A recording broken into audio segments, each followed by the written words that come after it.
जोहार, जय मूल निवासी। मैं आकर्ष और आप देख रहे हैं MN टीवी।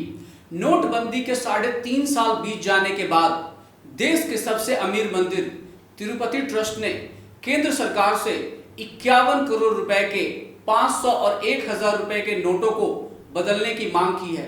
सोमवार को वित्त मंत्री निर्मला सीतारमण से मुलाकात कर तिरुपति ट्रस्ट के चेयरपर्सन YB सुब्बा रेड्डी ने यह मांग की है।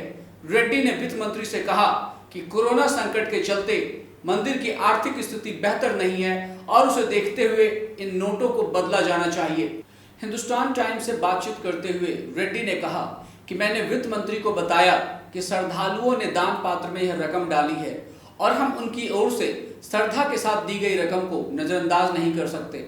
उन्होंने कहा कि केंद्र सरकार की ओर से की गई नोटबंदी के बाद मंदिर प्रशासन ने पुराने नोटों को लेना बंद कर दिया था।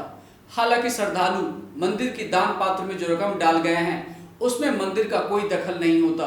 उन्होंने कहा कि RBI की ओर से नोटों को बदलने की तारीख खत्म हो जाने के बाद दान पात्र में यह रकम आई है। वित्त मंत्री निर्मला सीतारमण ने इस मसले का हल निकाले जाने का भरोसा दिलाया है।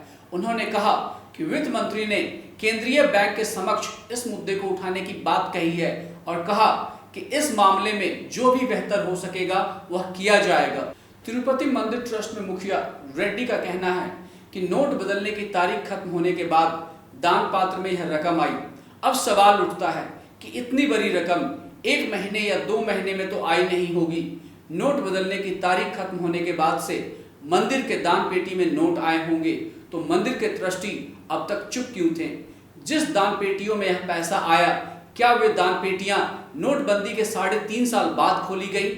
नोट बदलने की तारीख खत्म होने के बाद अगर दान पेटियों में यह पैसा आया तो क्या यह काला धन नहीं है? जिस तरह से नोटबंदी में देश की पूरी जनता बैंकों के बाहर लाइन लगाकर खड़ी थी, कितनों के लाइन में खड़े रहने की वजह से जान चली गई, कितनों के उद्योग धंधे बर्बाद हो गए।